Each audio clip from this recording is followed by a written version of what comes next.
Today's tutorial is going to be on covering a dummy cake and covering a cake board and how you can make a simple cake into a wow cake. Today I'm going to be using the premium sugar paste RTR, and RTR stands for ready to roll. As you can see, this is really hard. This is how it comes out of the tub, but I'm going to show you how to slice it and to roll it and make it nice and soft. With a sharp knife, so I'm just going to slice the sugar paste into sections. It looks very hard, but it's actually a wonderful product to work with. When you're not using your sugar paste, make sure that you put it back into a plastic bag into the container. And this will prevent it from drying out.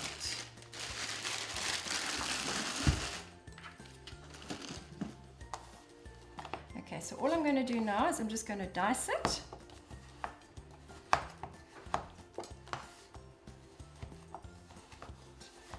And all I do is I just start kneading it. And very, very quickly it becomes soft and easy to use. Right, that's now ready to roll. So one of the most important points in cake decorating that so many cake bakers and cake decorators forget or don't bother to do is cover the cake board. The cake board is really important. If you're putting on a beautiful cake on a silver board, it brings the whole cake down. And I often tell my classes, it's like you're getting dressed, you have your hair and makeup done, then you go outside with bare feet. It's the same with the cake. Make sure you cover your boards. It's really, really important. So you can see this cake sitting on a silver board. Once I've finished covering the dummy, you're going to see the difference it looks when it's on a covered board. Right, so when we start with the covering of the board, you've got your sugar paste that you've rolled out, you've got your silver board, and you need a little bit of water just to spray the board. I'm just spraying it away from the sugar paste so it doesn't get onto the sugar paste, because water can damage sugar paste. Just wipe your hand over the board and then pop that down. Make sure your hands are dry. And then I'm going to roll out the sugar paste to the diameter of my cake board. And for this, I always start off with a heavy marble roller, and I work with my wooden tapered roller, which doesn't leave any lines on the sugar paste once it's rolled out. And if it's a bit sticky, you can add a tiny bit of corn flour to it to prevent it sticking to your rolling pin. So I'm going to start and I'm going to do some rolling. And I'm just going to turn it. I'm not turning it over, because remember, this is now your bottom side of the icing and it's the wrong side. You want the top side to be the right side. So I'm just going to roll. It's sticking a little bit to my pin here, so I'm just going to dust that off. And you can see I'm trying to keep this as round as possible.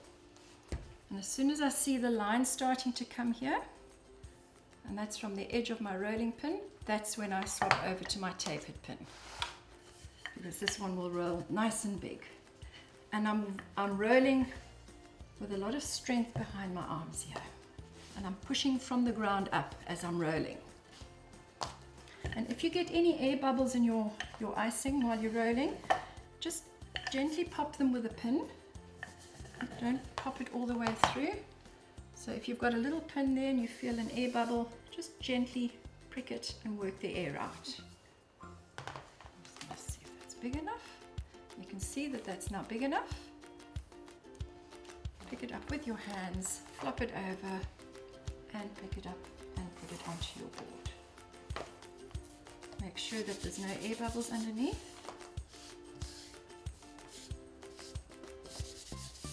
Right, this is where your cake smoothers come in.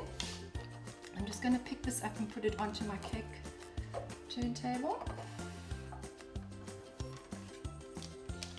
And I'm just going to smooth that out all the way around.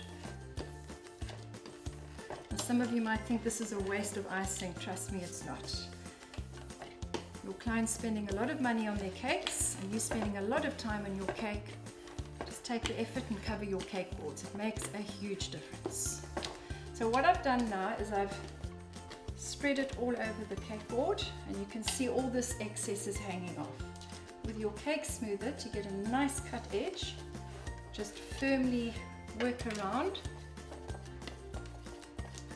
and you can see it starts to cut it.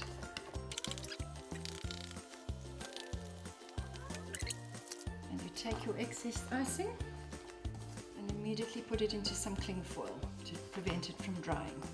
Just with my finger, I'm just going to run around the edge just to gather all the excess. Right, there's your cake board covered, but that's not where it ends, because we need to do something about the silver that's around the side. So we're going to put some ribbon around the edge. And for that you need some non-toxic glue, you need your ribbon, and you need a pin. Using the glue, I'm just going to go around this edge of the silver.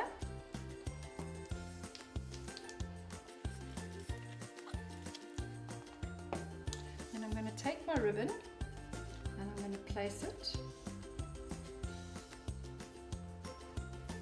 and I'm just going to pop a pin there just to secure it while I'm busy putting it around.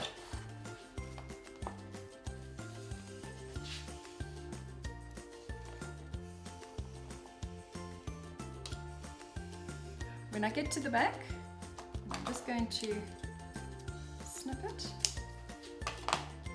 and pull out the pin and just pull that ribbon a little bit tighter and put it neatly over the other side, and then just secure it with the pin.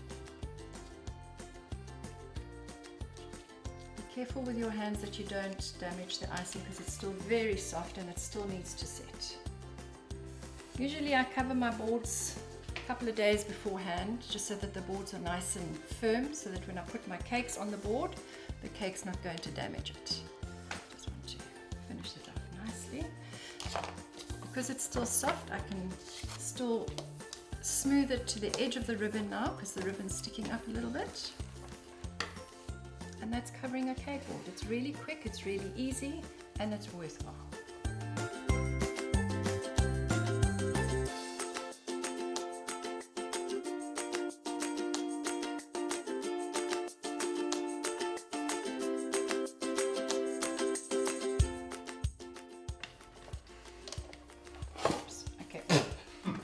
Sorry.